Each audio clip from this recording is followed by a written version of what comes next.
I drove 6 hours without telling her, thinking a surprise visit might make her smile. Instead, she stepped outside, closed the door halfway behind her, and said, "Dad, you need to leave before my friends see you." I stood there with a bag of groceries in my hand, my back aching from the drive, wondering when I'd stopped being someone she wanted in her life. I woke before the sun even thought about rising. It was one of those mornings where you can feel the stillness before you even open your eyes. No birds yet, no hum from the road outside, just a soft, dark quiet that feels like it's waiting for you to decide what to do with it. I'd packed most of what I needed the night before. A small cooler with sandwiches wrapped in wax paper, the way I used to for her school trips. Bread a little thicker than it needed to be, just enough mustard the way she liked. I'd picked out fruit that wouldn't bruise on the drive, even tucked in a pack of her favorite tea, though I wasn't sure if she still drank it. The coffee was fresh. I poured it into the old thermos with the dent on the side. I thought about buying a new one last year, but there's something about drinking from something that's been with you through decades. The dent came from a fishing trip when she was 12. She'd dropped it on the rocks, laughed so hard she couldn't breathe. I still see that laugh in my head. 6 hours. That's what the map said, give or take. It didn't feel like a burden. It felt like a gift I could give her. Not a birthday present, not a holiday surprise, just a day. A day to let her know her old man was still around, still thinking of her, still wanting to see her face without a reason other than, well, loving her. I started the truck, letting it idle a little longer than necessary. The air was cold enough to make my hands ache on the steering wheel. I adjusted the seat. It always feels a little different when you're about to go somewhere that matters. The first miles passed quietly. The highway stretched out like it was made just for me. No traffic, just that hum you feel more than you hear. And somewhere in the back of my mind, I started playing the same picture over and over. Her opening the door, eyes going wide, that old habit of throwing her arms around my neck before saying a word. I could almost smell her shampoo, the way it used to cling to my shirt after a hug. I thought about how she'd laugh, maybe say something like, "Dad, what on earth are you doing here?" And I'd grin and hold up the sandwiches like they were a grand gesture. We used to sing in the car on long drives. She'd sit in the passenger seat, knees pulled up, looking out at the world while we played the same 3 CDs over and over. Half the time she'd change the lyrics, just to make me laugh. I couldn't carry a tune if my life depended on it, but she didn't care. She'd sing loud enough for both of us. It's been years since we sang together. Years since I've heard her laugh in a way that wasn't over the phone, through that hollow, tinny speaker that makes voices sound like they're already halfway gone. The last few phone calls had been different, shorter, polite. She'd answer my questions, tell me she was good, just busy. Always busy. There was always someone at the door, something on the stove, a reason she had to hang up. I tried to tell myself that's just how life works. People get older, their lives get fuller.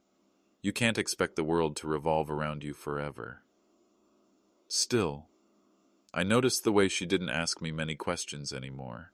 How she'd forget to call back when she said she would. I noticed, but I didn't say anything. That's not the kind of thing you bring up if you're trying to keep what you have. I kept my hands light on the wheel, not gripping too hard, but with every mile I could feel something in me holding on. Not to the steering wheel, but to her. To the idea that no matter how much time passed, no matter how far she drifted, she'd still be glad to see me show up. About 2 hours in, the sun finally made itself known. It came up slow over the hills, throwing that pale gold light across the road, the kind that makes everything look softer than it really is. I pulled over at a rest stop, poured myself some coffee, and sat on the tailgate just to take it in. I thought about the first time I drove her to college, how she'd been quiet most of the way, then burst into tears when we got there, saying she wasn't ready to be on her own. We'd hugged right there on the sidewalk, her arms so tight around me I thought my ribs might crack. I remember thinking, she'll always need me, even if she doesn't know it yet. But people change. Needs change. Sometimes, you don't realize you've been fading from someone's life until you're barely a shadow in it. I got back in the truck, turned the key, and kept going. The road signs started showing familiar names. Towns we'd driven through before, back when she still lived at home. I passed a diner we used to stop at for pie, thought about pulling in, but the idea of sitting there alone felt wrong. That place was ours. Around the fourth hour, I started feeling the ache in my back, the stiffness in my legs. Getting older does that to you. Even the good kind of journeys come with a price. I told myself it would be worth it. Every mile would be worth it when I saw her face. I wondered if she'd be surprised enough to take the afternoon off. Maybe we'd go for lunch. Maybe I'd help her fix that cabinet she'd mentioned was sticking. Small things. I didn't need a big reunion. I just wanted to be part of her day. The last hour was the late on just. My mind kept wandering, not to what I'd say, but to what she might say. Would she be happy? Would she feel awkward? I brushed those thoughts away. No point borrowing trouble before it's here. By the time I reached the edge of her city, the sun was high. Traffic was heavier. I rolled down the window a little, letting the air clear my head. I told myself, just get there. Just knock on the door. Let the rest take care of itself. If you've ever made a trip like that, not for business, not for obligation, but just to see someone you love, you know the mix of hope and fear it carries. You picture the smile, but you also feel the small, sharp edge of what it would mean if the smile isn't there. And if you've ever felt something like that, don't forget to like, comment, and subscribe. I think there's more than a few of us out there who've stood on a doorstep wondering if we still belong on the other side. The last turn came too soon and not soon enough. Her street was quiet, lined with parked cars and tidy hedges. I slowed, scanning for her place. The same building, the same windows I'd seen in photos she'd sent. I parked a few doors down. Just sat there for a moment with the engine off, listening to it click as it cooled. My hands rested on the wheel, my heart doing that uneven thing it does when you're both excited and something else you can't quite name. I picked up the bag of groceries from the passenger seat. The bread, the fruit, the tea, little things that felt like more than they were. I stepped out of the truck, stretched my back, and started walking toward her door. In my head, I still saw the picture I'd been holding for 6 hours. Her smile, her arms around me, the sound of her voice saying, "Dad." That picture stayed with me right until I knocked. When I reached her doorstep, I stood there for a moment listening. You can tell a lot from the sound. It is behind a door. There was laughter, faint but warm, and the clinking of glasses. It wasn't loud enough to be a party, but it was lively in a way I hadn't heard from her in a long time. I shifted the bag in my hand, straightened my shoulders, and knocked. Not loud, just enough to be heard. A pause. Footsteps. And then the door opened. Not wide, not even halfway. It's strange, but the first thing I noticed wasn't her smile or her expression. It was the door itself. The way her body filled the gap, keeping it mostly closed, like she was guarding something, or someone. Her face did register surprise, but not the kind I'd been hoping for. It wasn't that light in the eyes kind of surprise when you see someone you've missed. It was tighter, more calculated, like she was trying to decide how to handle something unexpected without letting it spill into the room behind her. "Dad?" she said, her voice low. Not warm, not cold, just cautious. I smiled, lifting the bag slightly. "Brought you something. Thought I'd surprise you." Her eyes flicked over my shoulder, then quickly back to me, and in that tiny motion, I felt something shift inside me. She wasn't looking for traffic or checking the weather. She was making sure no one had seen me standing there. I tried to step forward, just a small movement, but she adjusted her stance so the door didn't open any further. Behind her, I caught the faintest glimpse. A dining table, chairs, the edge of a plate. I heard a voice from somewhere inside, muffled and indistinct, followed by more laughter. She glanced over her shoulder, almost reflexively, and then back to me. Her voice dropped even lower. "Dad, you need to go before my friends see you." I think my mind froze for a second. The words didn't hit all at once. They landed in pieces, like raindrops finding their way down your neck. I blinked, still holding the bag, still wearing that same half-smile I'd driven 6 hours with. "Go?" I asked Kipis, and my voice gentle. "I just wanted to see you for a minute. I won't stay long." She shook her head. "Not now, please." Her please didn't sound like an invitation. It sounded like a request for me to leave before I caused... what? Embarrassment? Awkward questions? I didn't ask. She stepped out just enough to pull the door a little closer behind her, her shoulder blocking the view inside completely now. The hallway light above her made her face look pale, sharper somehow. I noticed she wasn't wearing shoes, just socks. Little details you take in when you're trying to avoid focusing on the bigger thing happening right in front of you. I swallowed. All right, I didn't mean to interrupt anything. She gave a quick shake of her head. It's fine, it's just, I can't do this right now. This. She didn't even say, see you or have you over. Just this. Like my being there was a situation, an inconvenience to be managed quietly.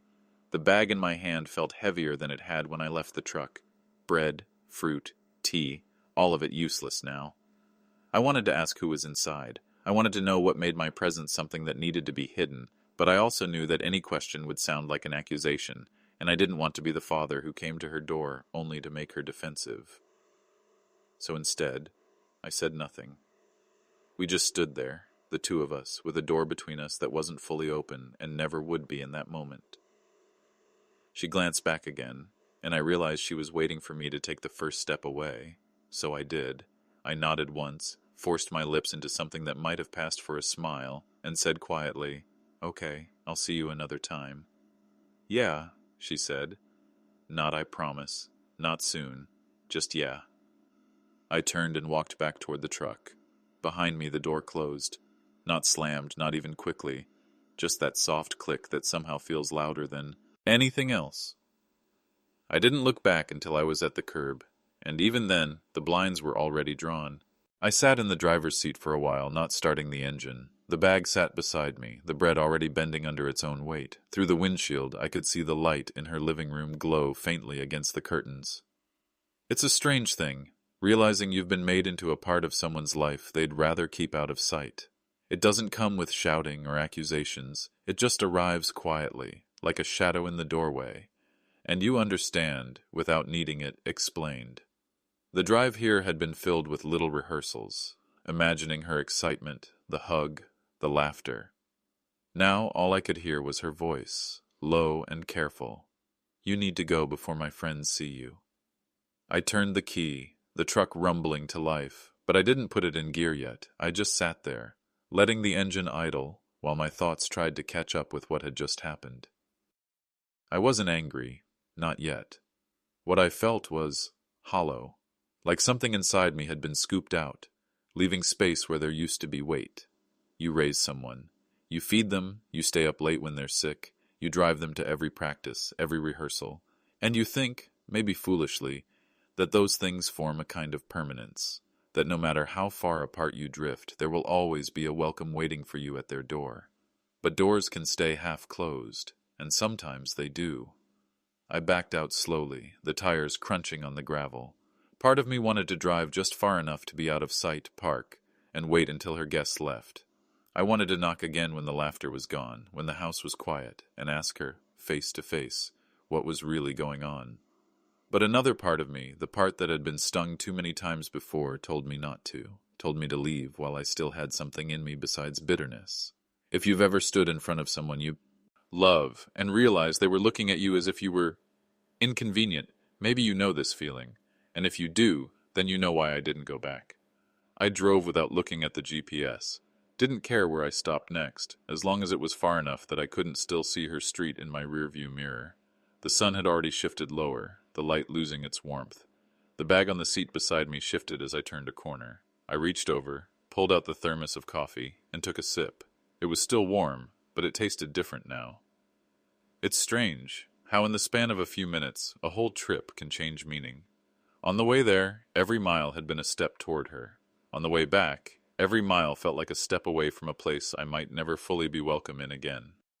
I've seen a lot of smiles in my life. Some genuine, some polite, some that cover up what a person's really feeling. But the one she gave me that day, I'd never seen it from her before. It wasn't warm. It wasn't the kind of smile that reaches the eyes. It was the kind you use when you're standing in line somewhere and the cashier makes small talk. It said, "I see you, but let's keep this brief." I tried to match it with my own smile, but I could feel the difference in it. Mine was coming from a place of hope. Hers was, well, I'm not sure where it came from, someplace further away than I'd expected. I asked how she'd been. It was the first thing that came to mind, the simplest way to start. She answered quickly, as if my question was an item on a list she needed to check off. A couple of short sentences. Her eyes didn't stay on me. They kept flicking back to the door behind her. There was movement inside, shadows crossing a wall. I could hear muffled voices, laughter that didn't belong to either of us. She shifted her weight, and I noticed her hand on the edge of the door, not opening it wider, just holding it there like she was ready to close it. She said her friends were inside, that they were just hanging out. The way she said it, like it was both explanation and excuse, told me she wasn't going to ask me in. I nodded, like it was nothing. Like that 6-hour drive I'd made was just a casual trip to the store, like I hadn't imagined the whole way, the two of us sitting at her kitchen table with coffee, catching up. There was a bite to the air, the kind that seeps into your bones if you stand in it long enough.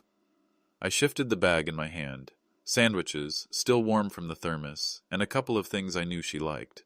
It felt heavier by the minute. I told myself not to push, that maybe she really was busy, that maybe another day would be better. But there's a part of you, when you're a parent, that always knows when maybe another day really means not today, and maybe not at all. She smiled again, that same thin smile, and I knew it wasn't for me. It was for the sake of being polite, for ending the moment before it could get uncomfortable. I felt the cold working its way into my fingers, but it wasn't the wind that hurt. It was the space between us, the invisible kind, stretching wider with every second I stood there. I think that's when I realized, distance isn't always measured in miles. Sometimes you can be standing 3 feet from your child and still feel like you'll never reach them. If you're listening to this, if you've ever had a moment like that, where someone you love looks at you and you know they'd rather you weren't there, I guess you know how it feels. And if you do, I hope you'll leave a comment. Not for me, but maybe for someone else who's feeling it too. It's a strange comfort, knowing you're not the only one. I stood there a little longer than I should have, long enough for her to glance over her shoulder again, long enough to feel like I was intruding, even though I was her father. There are things you can't say in moments like that. I couldn't tell her how many times I'd thought about making that trip, how many mornings I'd woken up wondering if today would be the day she'd call me first. I couldn't tell her how I'd rehearsed this visit in my head, all the things I'd planned to ask, the stories I'd wanted to share. Instead, I just said, "I'm glad you're doing well." It came out softer than I meant it to, almost like I was apologizing for showing up. She nodded, thanked me for stopping by, and that was it. The door stayed half closed. Her friends stayed inside, and I stayed out in the cold. On the drive there, I'd thought I was getting closer to her. But standing on that doorstep, I realized I'd never been further away.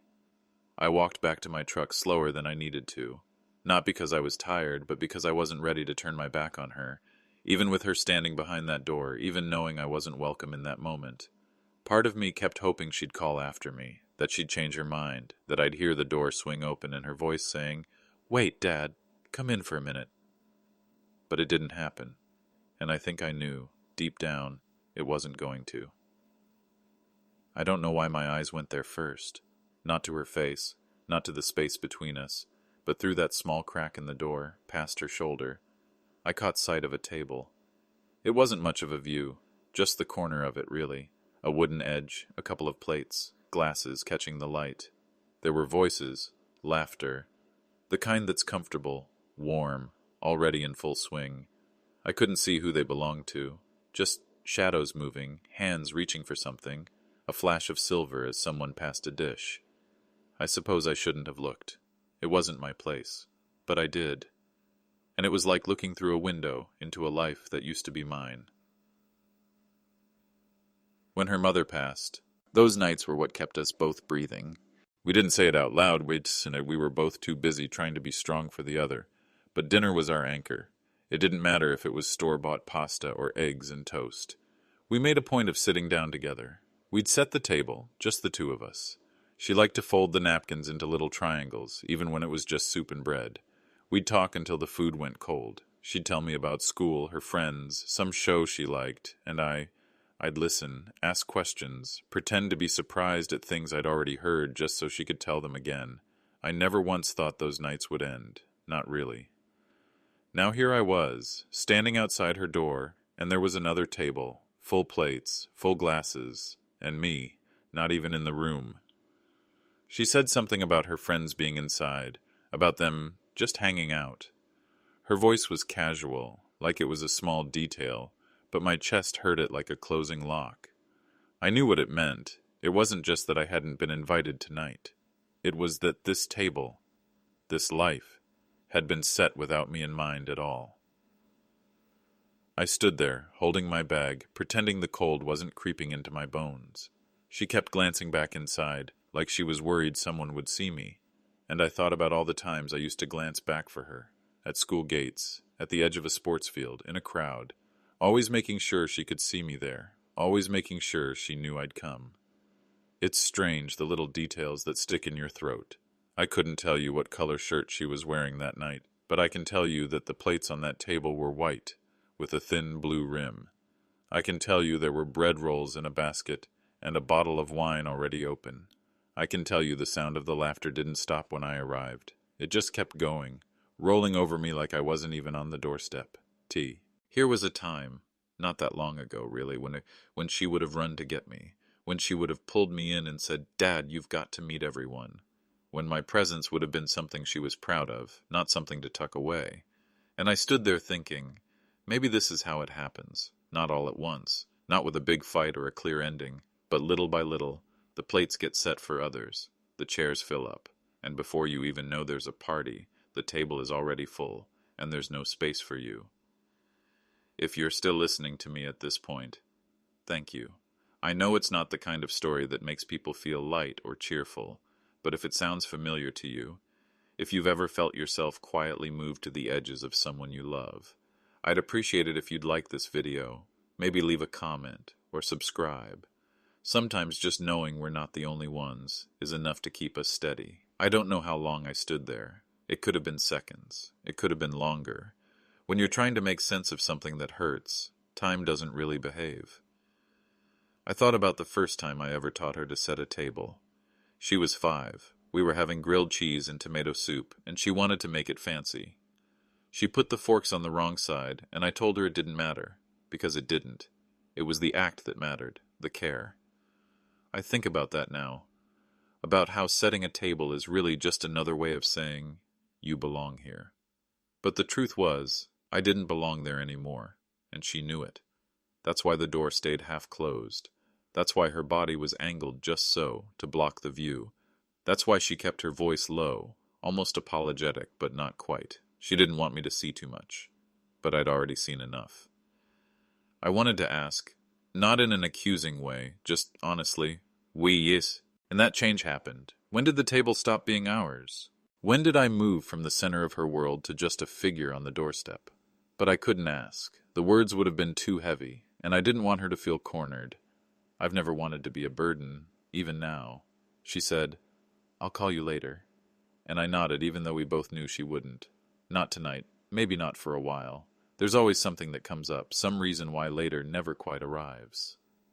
As I turned to go, I caught one last glimpse. The edge of a chair, someone's sleeve, her shadow moving back toward them. And that's when it really settled in. I wasn't walking away from her. I was walking away from a life I wasn't part of anymore. The street outside was quiet. I could hear my footsteps, slow against the pavement, and somewhere in the distance, a dog barking. The cold bit at my hands, but I didn't put them in my pockets. Maybe I wanted to feel it, to remind myself I was still here, even if I wasn't there. There's an emptiness that doesn't shout. It doesn't throw itself at you. It just sits with you, quietly, until you realize it's taken the chair beside you.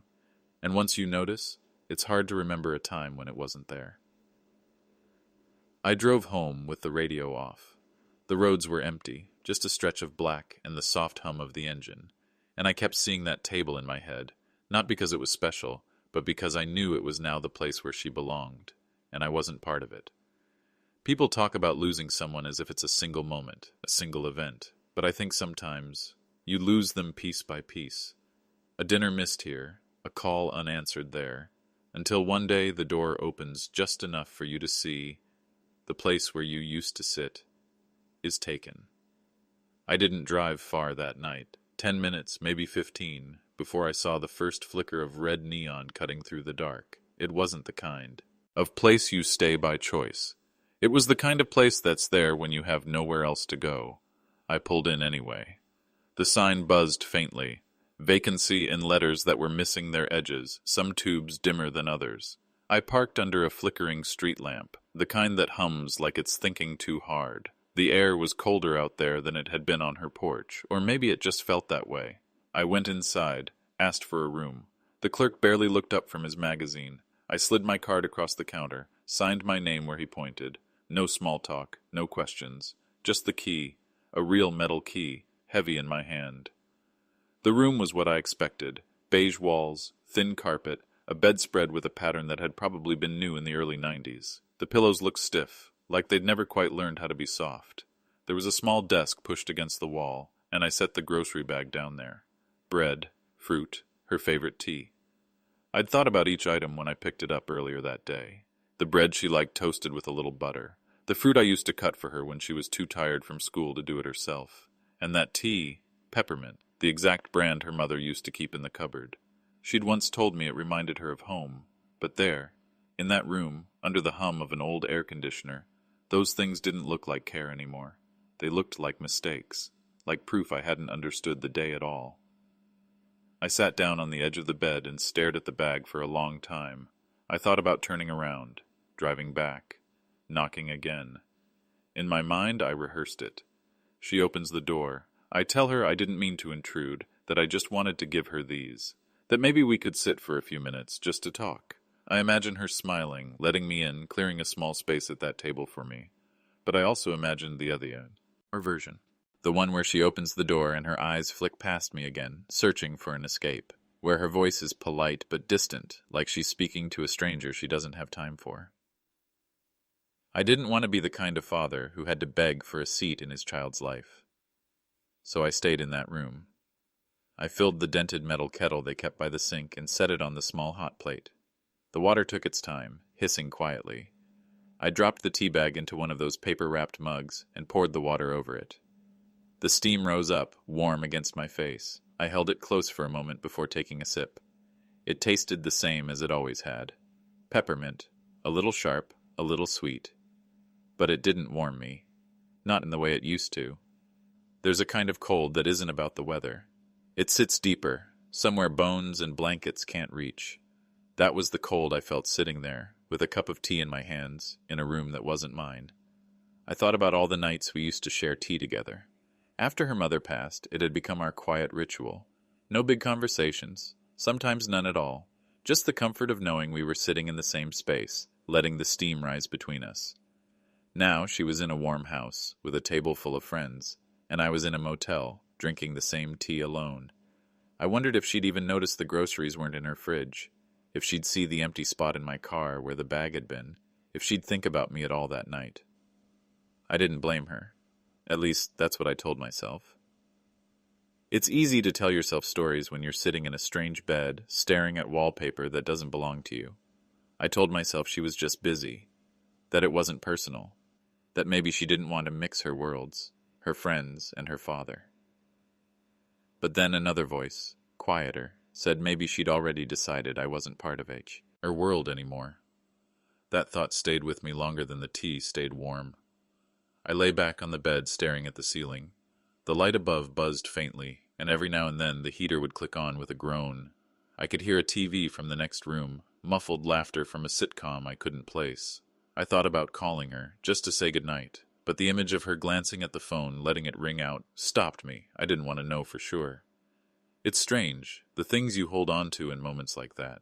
I remembered the way her hand used to fit in mine when she was small, how she'd tug me toward the kitchen when she wanted a snack, how she'd sit at the table, legs swinging under the chair, and tell me about her day in bursts, words tumbling over each other. And I remembered the night she told me she was moving into her first apartment. She'd been so proud, showing me photos of the place. I'd helped her carry boxes, set up the couch. That first night she'd invited me to stay for dinner. I hadn't realized, until now, that it had been years since that happened. I turned off the light eventually, but sleep didn't come quickly. Every time I closed my eyes, I saw that table through the narrow gap in the door. I heard the laughter spilling out, the kind that used to fill our own kitchen, and I thought about how quiet it was here. How sometimes the absence of something makes more noise than its presence ever did. When I finally did sleep, it was shallow, broken by the sound of cars passing outside. The tea sat cold on the desk, the bag of groceries untouched. In the morning, I checked out without saying much to the clerk. The bread was still fresh enough, the fruit unbruised. I left the bag in the lobby on the way out. Maybe someone else could use it. I didn't take the tea. I didn't want to taste that night again. I lay there in that motel bed, staring at the ceiling as if it might give me an answer. The hum of the mini fridge in the corner filled the silence. I could hear the occasional car pass on the highway outside, headlights brushing against the thin curtains before disappearing. I wasn't tired, not in the way that lets you sleep. My body was heavy, but my mind was wide awake. So I started doing what I suppose we all do when something feels broken. I went looking for the crack. I began sifting through the years in my head, the way you might sort through a box of old photographs you forgot you kept. Each one a moment, a piece of a story, and I was trying to find the one where everything started to change. When did she stop calling me Dad? It's such a small word. Just 3 letters. But it used to be full of warmth, like a coat you wrap around yourself on a cold day. Somewhere along the line, Dad became, Hey. Hey, can you pick me up after work? Hey, I might be late for dinner. Hey, I'll let you know. And maybe hey doesn't sound like much of a loss, but it was. It felt like the difference between being someone's home and just being an address. Then I thought about her texts. There was a time when she would send me messages just to share something funny she'd seen or to tell me about a thought she had on her way to work. Little pieces of herself. Those were conversations. Now they were just updates. Landed safely. Made it to the new apartment. Busy week. Nothing I could answer in a way that would open the door to more. It was all polite, efficient, the kind of thing you send to someone you're keeping at arm's length.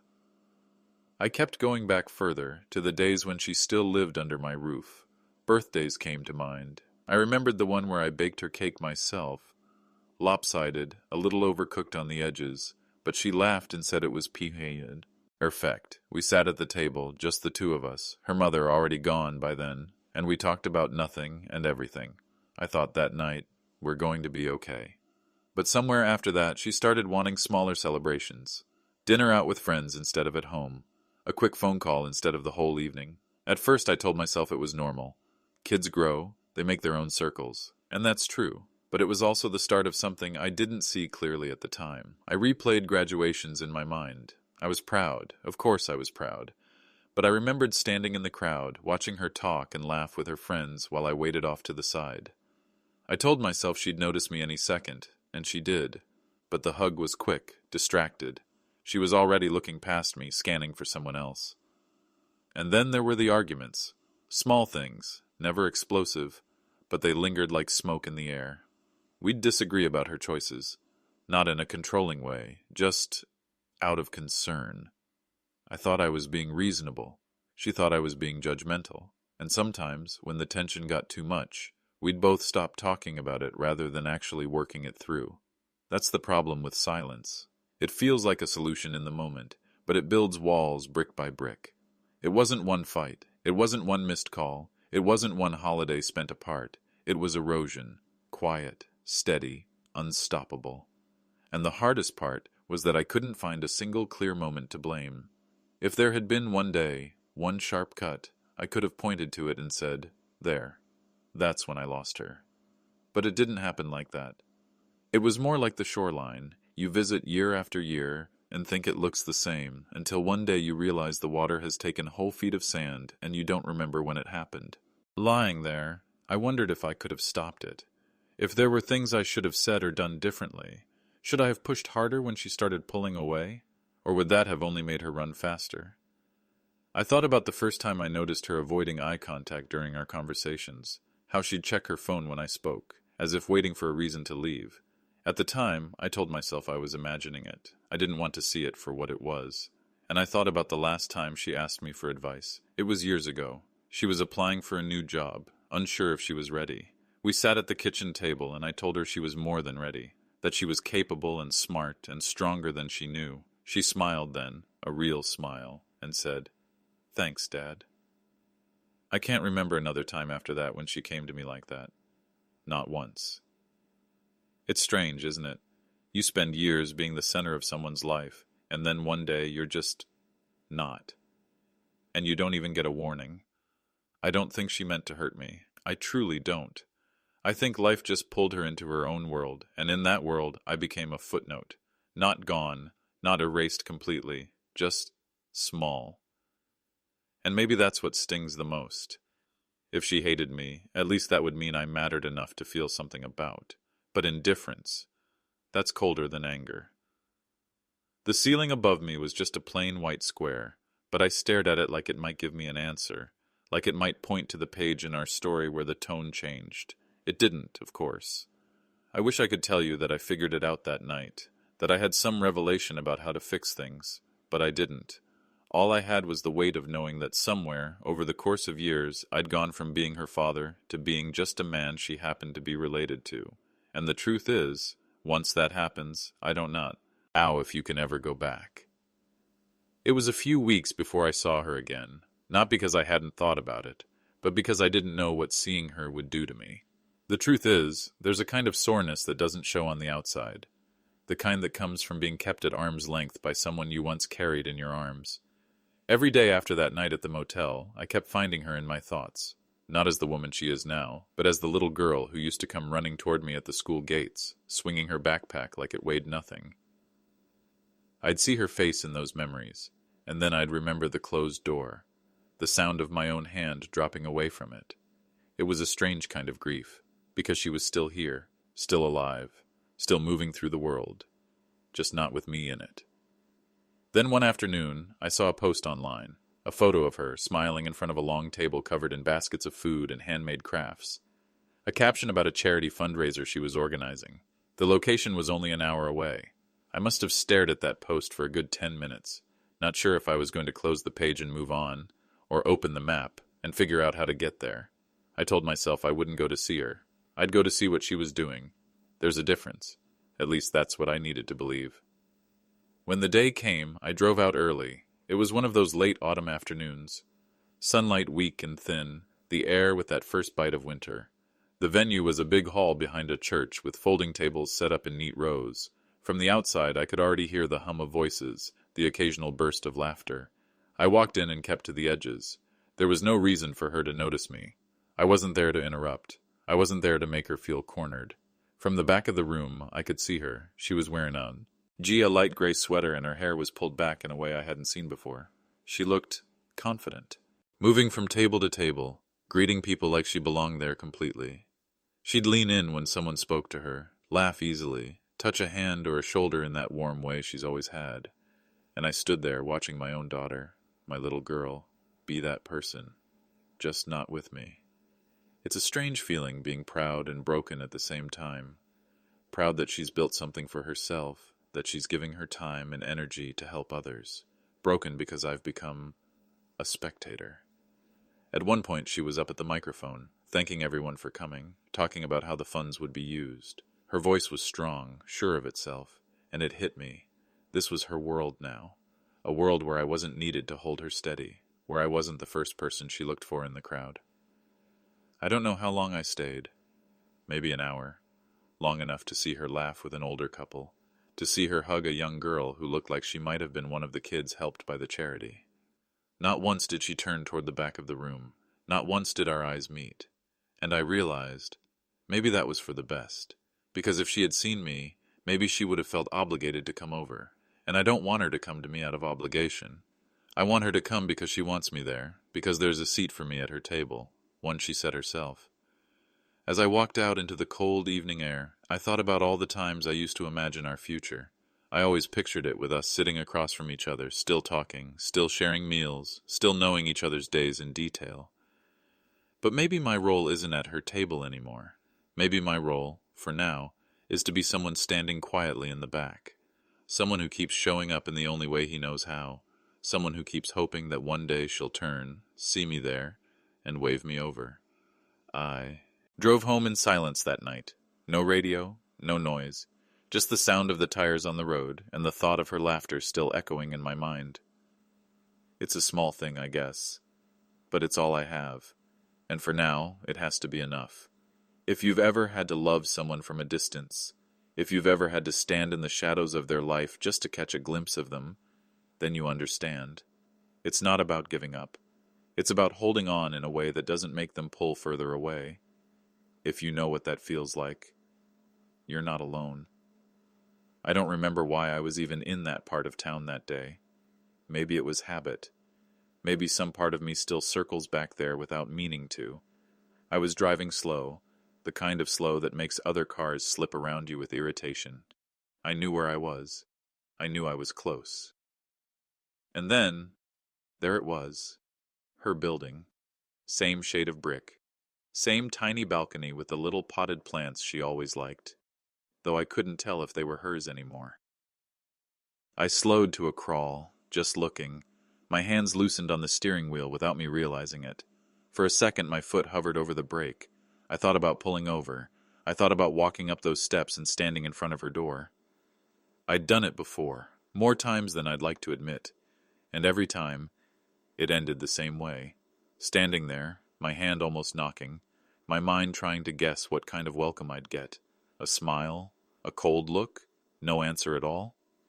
I never knew, and the not knowing hurt just as much as the truth probably would. This time, I didn't stop. I just let the car roll forward. I didn't even make the turn toward her street. I kept on the main road. Some people might call that giving up. It didn't feel like that to me. It felt quieter than that. It felt like making a choice to stop standing at a door that doesn't open for me anymore. Because every time I did, it was like pressing my ear to the wood, listening for the sound of her life without me in it. And I can't keep doing that. It's not that I don't love her. That hasn't gone anywhere. Love doesn't just evaporate. It stays. Sometimes it stays so long it becomes something else, something you carry in a different way. That day, I think I realized, maybe I can carry it from a distance. I drove on, past the little corner store where I used to buy her chocolate bars when she was a kid. Past the bus stop where we once waited together in the rain, laughing at how soaked we were getting. Past the park where she learned to ride her bike, her little hands gripping those handlebars like her life depended on it. All those places, they still had her in them. Not her now, but the her I used to know. And that's the version I can still visit without knocking on any doors. I don't need her permission to remember the girl who ran to me when she scraped her knee, or the teenager who would roll her eyes, but still let me fix the chain on her bike, or the young woman who hugged me at the airport so tight I thought she might never let go. Those moments, no one can take those from me. So maybe, that's where I can still be her father, in the memories, in the quiet. Not on her doorstep, waiting to be let in. I know there are people who wouldn't understand that. They'd tell me to fight harder, to call more, to keep showing up until she has no choice but to see me. But I've learned something. Showing up uninvited isn't always love. Sometimes it's just another way of saying, I don't hear you. And I hear her now. I don't like what she's saying, but I hear it. That doesn't mean I've stopped hoping. No, I think hope is the one thing I can't set down. It's just lighter now. Not the desperate kind that keeps you awake at night. More like a small flame you protect in your hands, even if you're walking alone. So I drove, past her street, past the temptation to turn back. The road opened ahead of me, long and quiet. And I thought about all the places I could go where I still feel like a father. The soup kitchen where I sometimes volunteer, where the younger guys call me old man, but ask me for advice anyway. The community center where the kids I coach still look for me on Saturday mornings. Even the Little League field where I help rake the dirt after games. In those places I'm still needed. I'm still me. It's not the same as being needed by your own child. It never will be. But it's something. It keeps me from turning the car around. When I finally got home that day, I sat in the driveway for a long time before going inside, the engine ticking as it cooled, my hands resting on the wheel. I thought about the fact that my daughter doesn't know I drove past her place. She doesn't know I almost knocked. She doesn't know how many times I've done that in the past year. And maybe that's for the best. Because love, at least the kind I want to give her now, isn't about making her feel guilty. It's about keeping the door open in my own heart, without standing at hers. One day, if she calls, I'll answer. If she writes, I'll write back. If she sets a chair for me at her table again, I'll sit down. But until then, I'll keep driving, not away from her, but toward the life I still have. And I'll carry her with me, just differently now. Not in my hands, not pressed against her door, but in that quiet space in my chest where fathers keep the love they can't spend.